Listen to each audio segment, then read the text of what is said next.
श्री गणेशाय नमः. श्री सरस्वत्यै नमः. श्री गुरुभ्यो नमः. श्री भगवते गोपालकृष्णाय नमः. श्री नारदादी भागवतेभ्यो नमो नमः. अध्याय 6. विराट स्वरूपाच्या विभूतींचे वर्णन.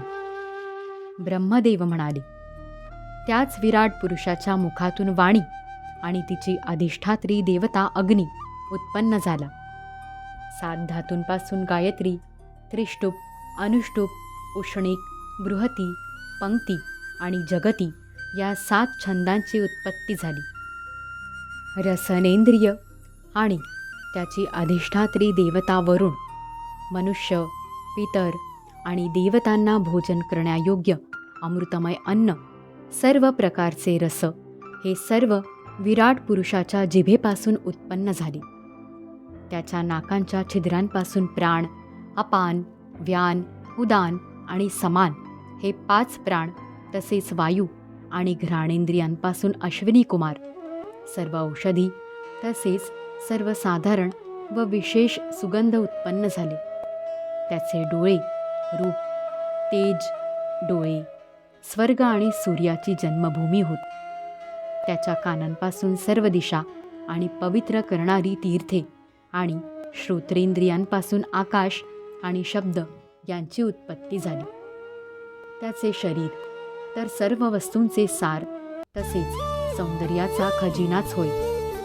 त्याच्या त्वचेपासून सर्व यज्ञ, स्पर्श आणि वायू निघाले आहेत. त्याचे रोम उद्भिज्ज पदार्थांचे जन्मस्थान आहेत, किंवा ज्यापासून यज्ञ संपन्न होतात त्या सर्वांचे जन्मस्थान तेच होत.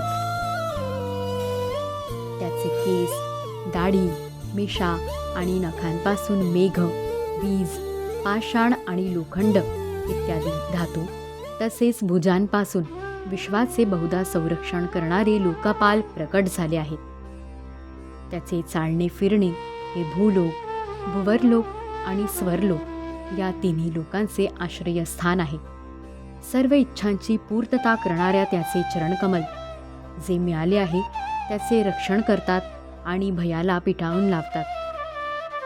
विराट पुरुषाचे लिंग हे पाणी, वीर्य, सृष्टी, मेघ आणि प्रजापती यांचा आधार आहे. तसेच त्याचे जननेंद्रिय, प्रजनन व आनंदाचा उगम आहे. नारदा, विराट पुरुषाचे गुद हे इंद्रिय, यम, मित्र, मलत्याग यांचे, तर गुदद्वार, हिंसा, निरुती, मृत्यू आणि नरकाचे उत्पत्ती स्थान आहे. त्याच्या पाठीपासून पराजय, अधर्म आणि अज्ञान, तर नाड्यांपासून नद, नदी तसेच हाडांपासून पर्वत निर्माण झाले आहेत. त्याच्या पोटात मूळ प्रकृती, रस नावाचा धातू, समुद्र, समस्त प्राणी आणि त्यांचा मृत्यू यांचा समावेश आहे. त्याचे हृदय ही मनाची जन्मभूमी होय.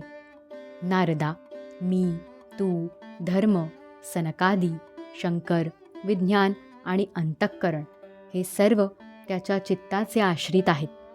मी, तू हे तुझे ज्येष्ठ बंधू सनकादी, शंकर, देवता, दैत्य, मनुष्य, नाग, पक्षी, मृग, सरपटणारे प्राणी, गंधर्व, अप्सरा, यक्ष, राक्षस, भूतप्रेत, सर्प, पशु, पितर, सिद्ध, विद्याधर, चारण, वृक्ष, आकाश, पाणी आणि जमिनीवर राहणारे नाना प्रकारचे अनेक जीव, ग्रह, नक्षत्रे, धूमकेतू, तारे, वीज आणि मेघ हे सर्व काही विराट पुरुषच आहेत. हे संपूर्ण विश्व जे होते, जे आहे व जे असेल, सर्वांना त्यानेच वेढले आहे. इतकेच काय, पण त्याच्यामध्ये हे विश्व केवळ वीतभरच आहे. जसा सूर्य आपले मंडल प्रकाशित करून आपल्या बाहेरही प्रकाश पसरवितो, त्याप्रमाणे पुराणपुरुष परमात्मा सुद्धा विराट शरीराला प्रकाशित करून त्याच्या आत बाहेर सर्वत्र प्रकाशित होतो. मुनिवरा, मनुष्याची क्रिया आणि संकल्पाने जे काही निर्माण होते त्याच्या पलीकडे परमात्मा आहे. तोच अमृत तसेच मोक्षाचा स्वामी आहे. म्हणूनच कोणीही त्याचा हा महिमा जाणू शकत नाही. संपूर्ण लोक भगवंतांचे अंशमात्र आहेत. तसेच त्यांच्या अंशमात्र लोकात सर्व प्राणी निवास करतात. भूलोक, भुवरलोक आणि स्वरलोक यांच्यावर महरलोक आहे. त्याच्याही वर जनलोक, तपोलोक आणि सत्यलोक आहे. तेथे क्रमशः अमृत, क्षेम आणि अभय यांचा नित्य निवास आहे. जन, तप आणि सत्य या 3 लोकात अनुक्रमे ब्रह्मचारी, वानप्रस्थ आणि संन्यास आश्रमांतील लोक निवास करतात.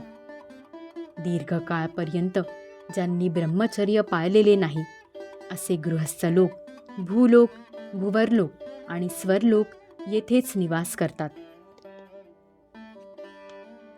मनुष्य भोग मिळवून देणारा अविद्यारूप कर्ममार्ग किंवा मोक्ष प्राप्त करून देणारा विद्यारूप उपासना मार्ग यापैकी एकावरून वाटचाल करतो. परंतु दोन्हींचेही आधार पुरुषोत्तम भगवानच आहेत. ज्याप्रमाणे सूर्य आपल्या किरणांनी सर्वांना प्रकाशित करूनही स्वतः सर्वांपासून अलिप्त आहे, तसेच ज्या परमात्म्यापासून हे ब्रह्मांड, पंचमहाभूते, 11 इंद्रिये आणि गुणांनी युक्त अशी विराटाची उत्पत्ती झाली आहे, ते प्रभूसुद्धा या सर्व वस्तूंमध्ये आणि त्यांच्या रूपाने राहूनसुद्धा त्यांच्यापासून सर्वतोपरी अलिप्त आहेत. ज्यावेळी या विराट पुरुषाच्या नाभिकमलापासून माझा जन्म झाला, त्यावेळी या पुरुषाच्या अंगांव्यतिरिक्त मला कोणतीही यज्ञसामुग्री मिळाली नाही. त्यावेळी मी त्याच्या अंगामधूनच यज्ञाचा पशु, स्तंभ, कुश ही यज्ञभूमी आणि यज्ञाला उत्तम अशा काळाची कल्पना केली. हे ऋषी श्रेष्ठा, यज्ञासाठी आवश्यक पात्रादी वस्तू, जव, तांदूळ अशी धान्ये, तूप आदी स्निग्ध पदार्थ, 6 रस, लोखंड, माती, पाणी, रोग, यजू, साम, चातुर्होत्र यज्ञांची नावे, मंत्र, दक्षिणा, व्रते, देवतांची नावे, कल्पसूत्रे, संकल्पतंत्र, गती, मती, श्रद्धा, प्रायश्चित्त आणि समर्पण अशी सर्व यज्ञसामग्री मी विराट पुरुषाच्या अंगांपासूनच एकत्रित केली. अशा प्रकारे विराट पुरुषाच्या अंगांपासूनच ही सर्व सामग्री गोळा करून मी तिथे त्या यज्ञ स्वरूप परमात्म्याचे यज्ञानेच पूजन केले. त्यानंतर तुझे बंधू असलेल्या या 9 प्रजापतींनी आपले चित्त पूर्णपणे एकाग्र करून विराट आणि अंतर्यामी रूपाने असलेल्या त्या पुरुषाची आराधना केली. नंतर वेळोवेळी मनु, ऋषी, पितर, देवता, दैत्य आणि मनुष्यांनी यज्ञाने भगवंतांची आराधना केली. हे संपूर्ण विश्व त्या भगवान नारायणातच स्थिर आहे, जे स्वतः गुणरहित आहेत, परंतु सृष्टीच्या प्रारंभी मायेच्या साह्याने पुष्कळ गुण ग्रहण करतात. त्यांच्याच प्रेरणेने मी या विश्वाची रचना करतो. त्यांच्याच अधीन राहून रुद्र याचा संहार करतो आणि सत्व, रज, तमरूप 3 शक्ती धारण करणारे ते स्वतः विष्णू रूपाने याचे पालन करतात. पुत्रा, तू जे विचारले होतेस त्याचे उत्तर मी तुला दिले. भाव किंवा अभाव, कार्य किंवा कारण या रूपात भगवंतांपासून वेगळी अशी कोणतीच वस्तू नाही. प्रिय नारदा, भक्तियुक्त अंतःकरणाने भगवंतांच्या स्मरणात नेहमी मी मग्न असतो. म्हणून माझी वाणी कधी असत्य होत नाही, माझे मन कधी असत्य संकल्प करीत नाही आणि माझी इंद्रिये कधी कुमार्गाने जात नाहीत. मी वेदमूर्ती आहे. माझे जीवन तपस्यामय आहे. मोठमोठे प्रजापती मला वंदन करतात आणि मी त्यांचा स्वामी आहे. मी मोठ्या निष्ठेने योगाचेही अनुष्ठान केले, परंतु मी माझेच मूळ कारण असलेल्या परमात्म्याच्या स्वरूपाला जाणू शकलो नाही. मी परममंगलमय आणि शरण आलेल्या भक्तांना जन्म मृत्यूपासून सोडविणाऱ्या परमकल्याण स्वरूप अशा भगवंतांच्या चरणांनाच नमस्कार करतो. जसे आकाश आपला अंत जाणत नाही, तसेच भगवंत आपल्या महिम्याचा विस्तार जाणत नाहीत. अशा स्थितीत दुसऱ्या कोणाला त्यांचा अंत कसा लागेल? मी, माझे पुत्र तुम्ही आणि भगवान शंकरसुद्धा त्यांचे सत्य स्वरूप जाणत नाहीत, तर दुसरे देव त्यांना कसे जाणू शकतील? त्यांच्या मायेने मोहित झालेले आम्ही त्यांनी निर्मिलेल्या या जगाची आपापल्या बुद्धीप्रमाणे कल्पना करतो. आम्ही केवळ त्यांच्या अवतारांच्या लीलांचे गायन करीत राहतो, पण त्यांचे तत्त्व जाणत नाही. त्या भगवंतांना मी नमस्कार करतो. ते अजन्मा असेच पुरुषोत्तम आहेत. प्रत्येक कल्पामध्ये ते स्वतः आपल्यातच स्वतःला निर्माण करतात, त्याचे रक्षण करतात आणि त्याचा संहार करतात. ते मायेने रहित असे केवळ ज्ञानस्वरूप आहेत आणि अंतरात्म्याच्या रूपाने राहिले आहेत. ते तिन्ही कालांमध्ये सत्य आणि परिपूर्ण आहेत. त्यांना ना आदी ना अंत. ते तिन्ही गुणांनी रहित, सनातन तसेच अद्वितीय आहेत.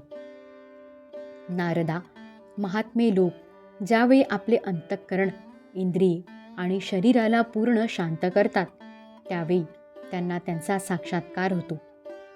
परंतु जेव्हा कुतर्कांच्या पडद्यात त्यांना झाकले जाते, तेव्हा त्यांचे दर्शन होत नाही. परमात्म्याचा पहिला अवतार विराट पुरुष आहे. त्याखेरीज काल, स्वभाव, कार्यकारणात्मक प्रकृती, महत्त्व, पंचमहाभूते, अहंकार, 3 गुण, इंद्रिये, ब्रह्मांड शरीर, वैराज, स्थावर आणि जंगम जीव ही सर्व त्या अनंत भगवंतांचीच रूपे आहेत. मी, शंकर, विष्णू, दक्ष आदी प्रजापती, तू आणि तुझ्यासारखे अन्य भक्त जन, स्वर्गलोकाचे रक्षक, पक्षांचे राजे, मनुष्य लोकांचे राजे, पाताळ लोकांचे राजे, गंधर्व, विद्याधर आणि चारण यांचे अधिनायक, यक्ष, राक्षस, साप आणि नागांचे स्वामी, महर्षी, पितृपती, दैत्येंद्र, सिद्धेश्वर, दानवराज, शिवाय प्रेतपिशाच, भूतकुष्मांड, जलजंतू, पशुपक्ष्यांचे राजे यांखेरीज संसारातील जितक्या वस्तू ऐश्वर्य, तेज, इंद्रियबल, मनोबल, शरीरबल किंवा क्षमा यांनी युक्त आहेत, किंवा जे काही विशेष सौंदर्य, लज्जा, वैभव आणि विभूतींनी युक्त आहेत, तसेच जितक्या काही वस्तू अद्भुत वर्णाच्या रूपवान किंवा रूपरहित आहेत, ते सर्व परमतत्वमय असे भगवत स्वरूपच आहे. नारदा, याशिवाय परमपुरुष परमात्म्याचे जे मुख्य लीलावतार शास्त्रांत वर्णिले आहेत, त्या सर्वांचे मी क्रमशः वर्णन करतो. त्यांची चरित्रे ऐकण्यास मोठी मधुर आणि श्रवणेंद्रियांचे दोष दूर करणारी आहेत. तू लक्षपूर्वक त्यांचा आस्वाद घे. अध्याय 6 समाप्त. श्री सद्गुरु चरणारविंदार्पितमस्तु. श्री सद्गुरुनाथ महाराज की जय.